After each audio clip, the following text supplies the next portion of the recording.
Today we will discuss about electric field due to a point charge.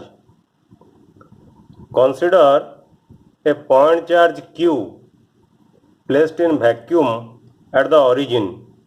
So this is the origin of the coordinate system. I have drawn here x-axis, y-axis. You may draw another axis here, z-axis.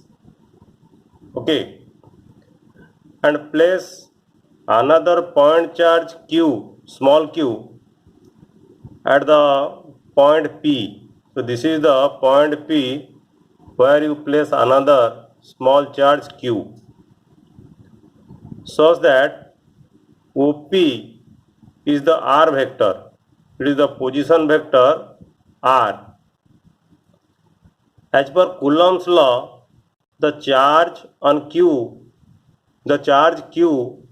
will exert a force on this charge small q, and the force we basically denote it F Q Q. That is the force exerted on this charge Q due to this charge capital Q. Okay. So when this charge will be taken to the point P, a force will be produced. But the question is, if this charge will be removed, what is left at this point P? Remember, if this charge Q will be removed from this point P, then what will be left? What will left in this point P? So the answer is, in the absence of this charge Q, electric field is there due to this charge Q, this Q. Due to this charge capital Q, we have electric field at the point P in the absence of this charge small q. Okay. So who produces a force when the charge Q is brought to the point P? How the force will be produced when this charge Q will be brought to this point P? The force is produced, the answer is, the force is produced by the field present at this point P. Remember, the force between the charge Q and this charge Q is due to the interaction of the field present at this point P with this charge Q. Now, let us know what is the value of the electric field. What is the value of the electric field produced by the charge capital Q at the point R? Okay, the field produced by the charge Q at the point R, basically written as ER, is equal to 1 by 4 pi epsilon 0 Q by R square into R cap. Okay, where R cap is the unit vector and can be written as R vector divided by magnitude of R. Okay, and the unit vector is from the origin to the point R. The unit vector R cap is from the origin to the point R. Remember, equation 1 gives the value of the electric field for each value of the position vector R. If position vector will change, then the value of the electric field E also change. So for each value of the position vector, you will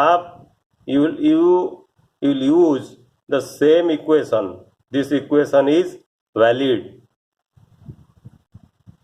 The charge Q which produces the electric field is called the source charge. Remember, this charge Q which is producing the electric field is called the source charge, and the charge small q which tests the effect of a source charge is called the test charge.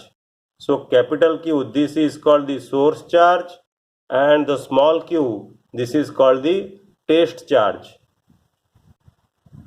From Coulomb's law we know the force between the two charges Q and Q, capital Q and small q, is a mutual force, that is F Q Q, that is the force on the charge Q due to this charge small q will be equal to negative of the force due to the charge on the charge small q due to the charge capital Q.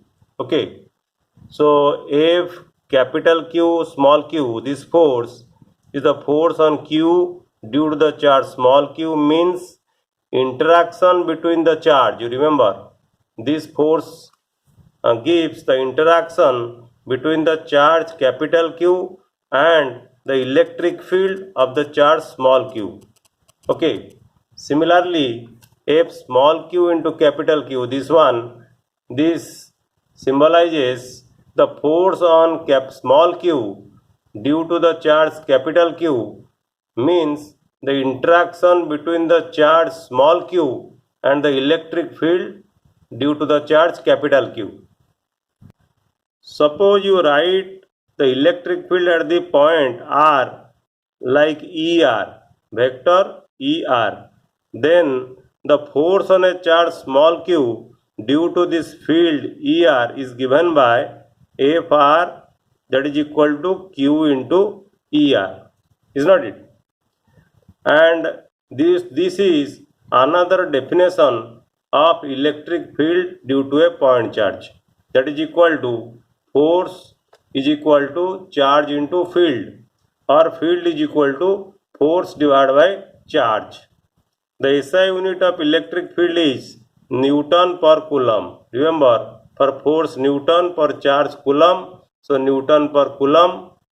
So in equation 2, if you take charge Q is equal to unity, then force will be equal to, or the field will be equal to the force. Thus, the electric field due to a charge Q, capital Q, at a point in space may be defined as the force that a unit positive charge would experience if placed at that point. Let us know some important concept in electric field. The first concept is the source charge Q must remain at its original location. Remember, the source charge Q must remain at its original location. So how you can do it theoretically? When the charge Q is brought at any point around Q, Q itself experiences an electrical force due to the charge small q and will tend to move, is not it? How you can make Q fix? What we have to do? We have to make Q negligibly small. Remember, you have to make Q, that is the test charge, negligibly small. Then the force becomes negligibly small. If we make the test charge negligibly small, then the force will be also negligibly small. Then we know field now will be equal to limit force divided by charge, test charge, and test charge negligibly small, so tends to 0, and this ratio will be a finite one, so that the field will not change. But how you can do it is theoretically. We can do it theoretically. We can fix the position of the source charge fix by making the test charge negligible. But how we can do it practically?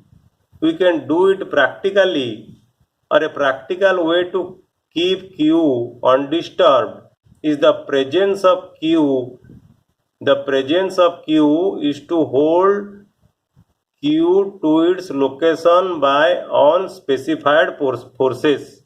Okay, the practical way to keep Q undisturbed in the presence of the test charge is to hold Q to its location by unspecified forces.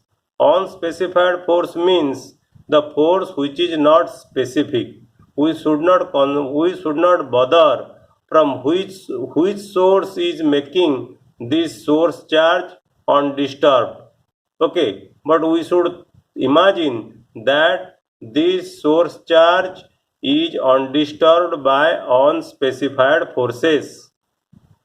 The second important concept we should know that the electric field E due to the source charge is independent of Q. Remember, the electric field E due to the source charge is independent of Q.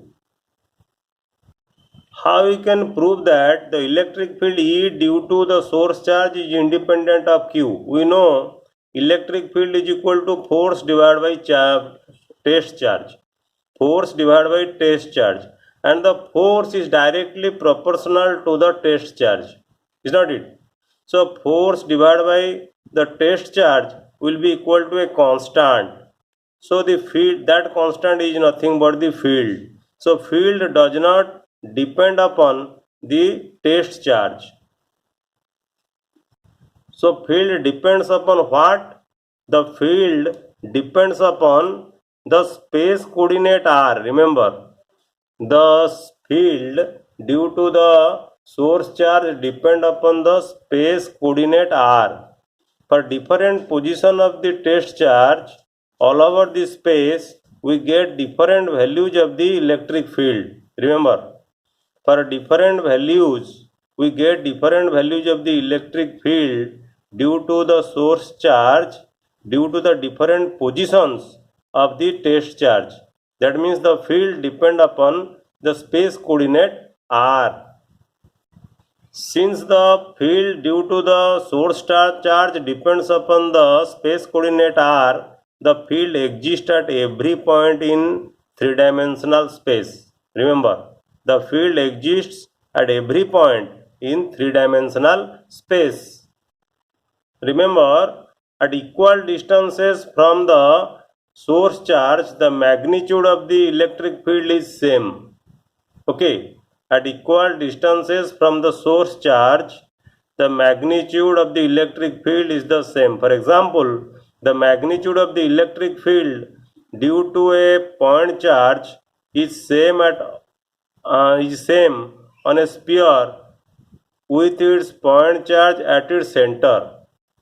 We know for a sphere, the point charge at its if you take a sphere and the point charge remains, keep the point charge at its center, then the magnitude of the field due to the point charge is same everywhere on the sphere. Thus the sphere has a spherical symmetry. So how can you prove that at equal distances from the source charge, the magnitude of the electric field will remain same? We know electric field is equal to force by test charge, is not it? Since the force on the test charge depends only on the distance r. Remember, force on the test charge depends only the distance r. Okay, that is why the field also depends only the magnitude of the distance r. Okay, since the force on the test charge depends on the magnitude of r, okay, the field also depends only magnitude of the r. Remember, for positive charge, the electric field vector will be directed radially outward from the charge. If you have a positive source charge, then the electric field vector will be radially outward like this. Okay. For a negative source charge, the electric field vector will be directed radially inward. Remember, if you have a negative source charge, this is a negative source charge, the electric field vector will be radially inward like this. So in this video we discussed the electric field due to a point charge. In the next video we will discuss the electric field due to a system of charges. Remember, next we will discuss electric field due to a system of charges. Thank you.